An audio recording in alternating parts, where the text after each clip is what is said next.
Hello and welcome back to SpriteGuard Plays Hyper Rogue. Today we are going to be taking a look at Update 9.1.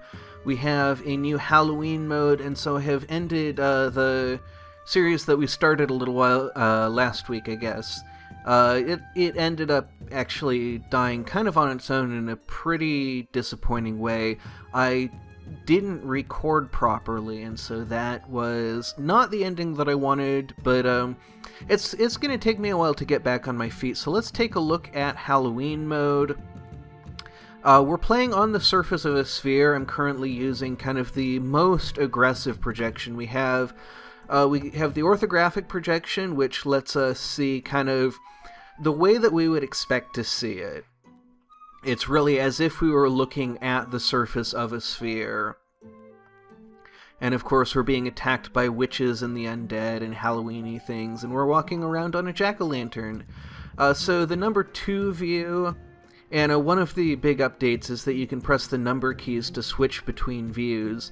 The number 2 view gives you a really big view of just about the whole sphere. I'm not sure if it is the whole sphere, and then 3 gives you kind of a more space-filling view that is, I think, a little less distorted than 2. 2 is, like, really aggressive.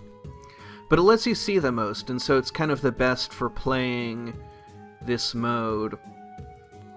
And after we pick up certain numbers of candies, we actually get powers. And that's going to become really important once Draugr starts spawning, which is what ended my last run, because you can't actually attack Draugr, and so you have to really figure out how to avoid them for long enough to get the candy. So I'm actually going to walk away from this candy and see, okay, nope, it's still on screen. Okay, so that got it off screen. So it looks like there's one cell that's off screen at any given time. So this is definitely the most effective mode for just being able to see as much of the world at once as possible.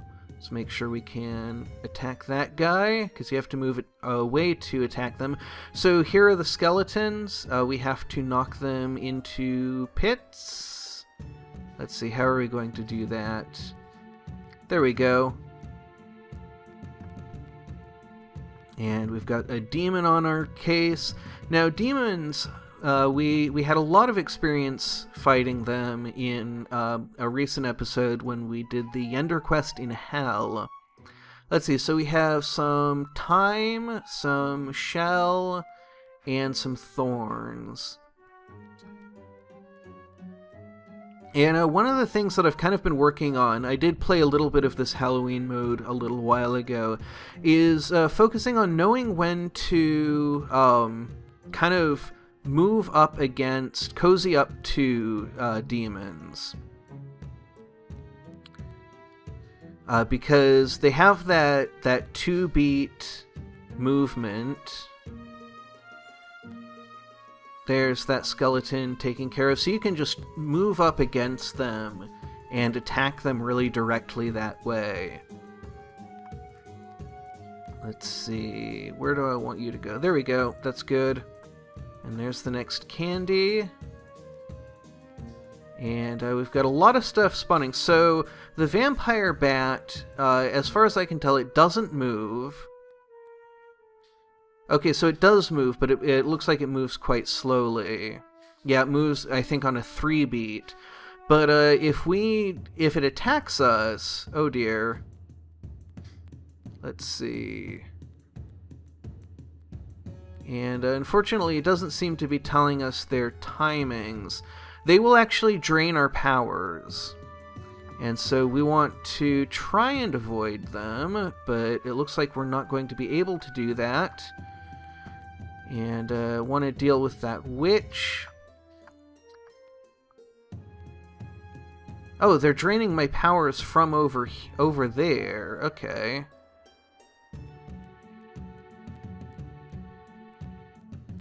So it looks like they don't actually need to be up against you. Oh, that was a big mistake. So it looks like they don't actually have to be right up against you. They can do that from a little ways away. We got another skeleton coming up. Not really a great position to fight him, but I think if we get him to come around this way... Yeah, there we go. And it looks like we have another candy we can pick up. And that is our 22nd candy. Alright. That's actually... I would like to see... because Zeno challenged me to try and get 25 treasures. And so that's something that we're going to be doing in an upcoming series, probably the next one. But if we can get 25 treasures in this mode, that would be pretty cool. I've only played this once before, I think. Boy, these orbs of fire are causing some trouble. I guess one thing we can do is we can wait for a vampire bat to appear. There we go. And then, let's see, deal with that cultist. So what I was thinking to do was to use the vampire bat so that we can pick up some of these orbs of fire and not have to worry about them as much. But we're walled off until that happens. Let's see. So we can knock you like that, and then like that, and oh, there's a chasm. Oh, no, I knocked you in the wrong direction. Okay, so the thorns actually do allow us to stun, and we can stab. We got to use that effectively. So yeah, let's use this vampire bat to use up some of the, let's see, we have ether, we have fire, time. So yeah, we can use that vampire bat to get rid of our firepower. And it looks like the firepower is actually, it's tuned in this mode to run out very quickly. Now we have a couple of witches. We've actually hit 28 scores, so this is one of the best, I think the best run I've had in this mode. And there's another candy. We have not yet seen any Draugr. That was what ended up killing my last run in this mode. So I think that is in large part luck that we haven't had any Draugr spawn. Now we can use the Orb of the Shell to actually fight some of those off. So yeah, the Orbs of Fire only actually give us 3 powers each. And so we can use them up real quick. Let's see, I think we want to deal with the Ghost first. There we go. And then these apprentices aren't too dangerous. So far, all we've seen are fire witches and apprentice witches. So we haven't seen any of the really dangerous ones, the speed witches, the flash witches. I think probably those won't spawn because they would be so overpowered in this tiny, tiny world. Oh dear. Okay, greater demons. How do we deal with greater demons? I'm not even sure. We can try and make some walls. No, that's not going to work.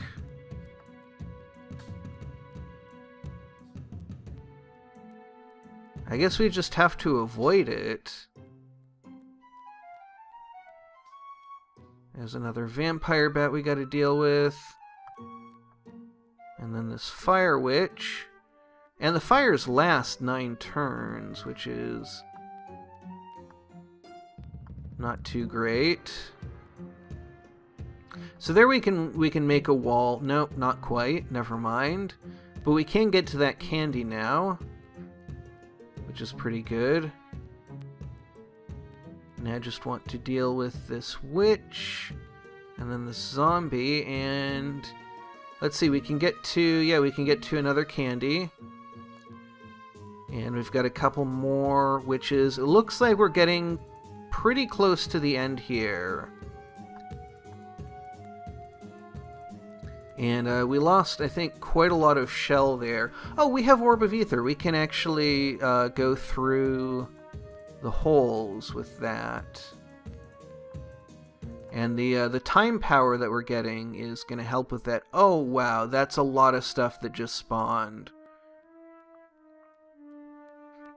So let's deal with these vampire bats.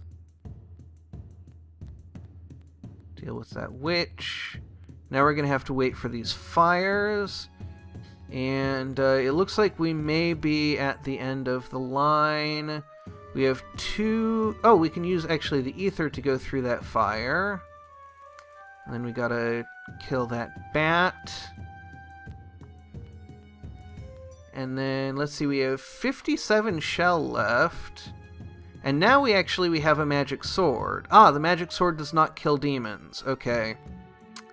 That's a disappointment.